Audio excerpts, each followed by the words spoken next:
Good morning. Tekken 4 is the grown-up version of Tekken. Depression, alcoholism, murder, story. You're not going to see any jetpacks, no over-the-top story beats, just people fighting in real places for real reasons. It didn't sell shit, but Tekken 4 is iconic.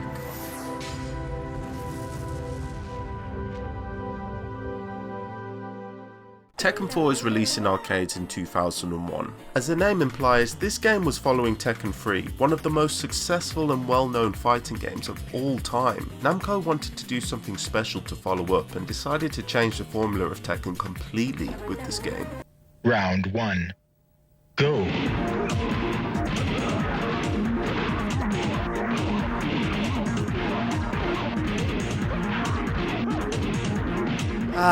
The wall splat. Probably one of the most broken mechanics ever introduced to the game, and has arguably been a problem ever since. But to be honest, open stages are really boring, so that's okay. The game is fun. If it's not fun, why bother? If you haven't realised yet, Tekken 4 was focused on environment above all else. I mean, you can't blame Namco for wanting to make environment important because this was the first game ever to have walled stages. Not those baby rectangular wall stages that you see today. No. The King of Iron Fist organisers decided that the shopping centre would be the best place to fight. You win. Oh my god, he's killing that man. Don't worry honey, it's part of the tournament. Get launched in the car park, you're gonna hit the ceiling. On the beach and fancy a swim? Don't drown. Scared of your opponent and want to run away? Use the railings. These type of stages really added to the grounded atmosphere of the game because you got the feeling that these were just everyday random locations in the Tekken universe that you were just fighting in.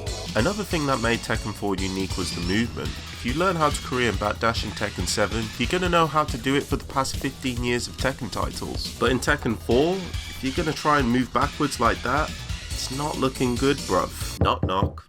It's the community. Taking away movement was the final straw. Many top players were not happy with the gameplay elements. Along with movement being nerfed, there were moves like Steve's 1-2-1, which was an 8-frame jab string with unlimited follow-ups, very oppressive when you can't get away from him, or Jin's 2-1, which was +1 on block. But the real killer here was Jin's Laser Scraper, which if you didn't know is a 3-hit unblockable string that's completely unavoidable. Juggling was very limited and the game was more focused on poking, which I think is quite cool, but there was dumb shit like this.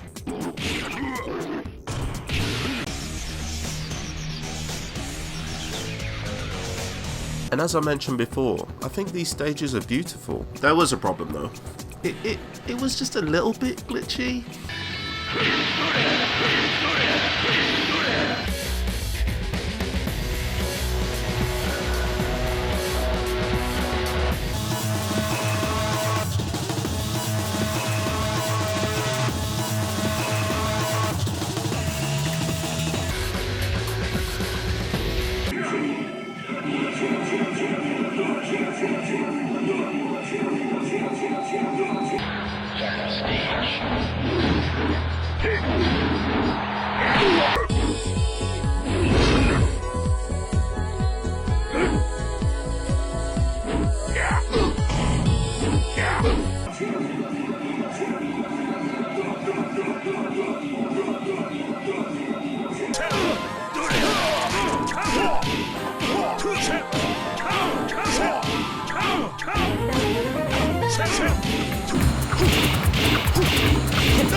When it comes to the story, Tekken 4 is yet to be beat for 2 reasons. 1, the story was still tight and compact at this point, so most people knew why people were fighting and why the characters were there. 2, every individual character had their own story arc that seemingly had consequences at the time. I think it's easy these days to brush off story modes in fighting games because expectations have been watered down by the terrible writing and generic character motivation over the years.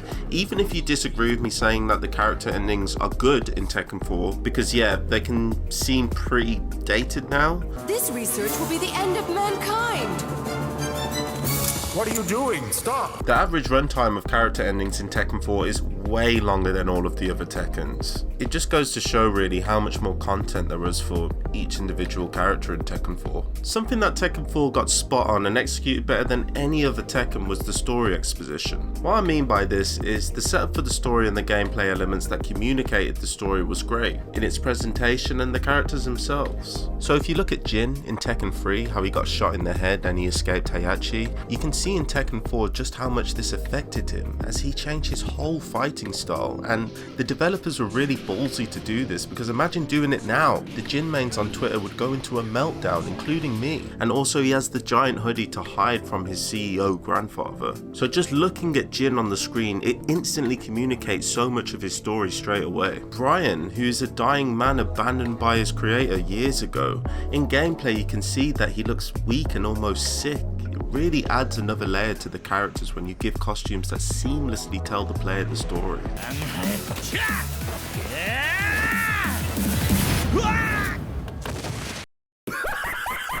The story setup is also helped by the dark, alluring illustrations shown during each character's prologue, and the backing track Fetus, which you're hearing right now, gives you a sense of dread and high stakes before fighting. And the cherry on top is that the narrator reading these stories has a cold and emotionless voice, just reading the lines of these dark and grounded stories. Unfortunately for Lei, his live-in girlfriend got fed up with his workaholic lifestyle and dumped him in favor of Lei's assistant. Convicted of second-degree manslaughter, Craig was sentenced to 10 years in the state penitentiary. Unable to cope with failure, Marshall fell into depression and spent his days at home on his couch in a drunken haze.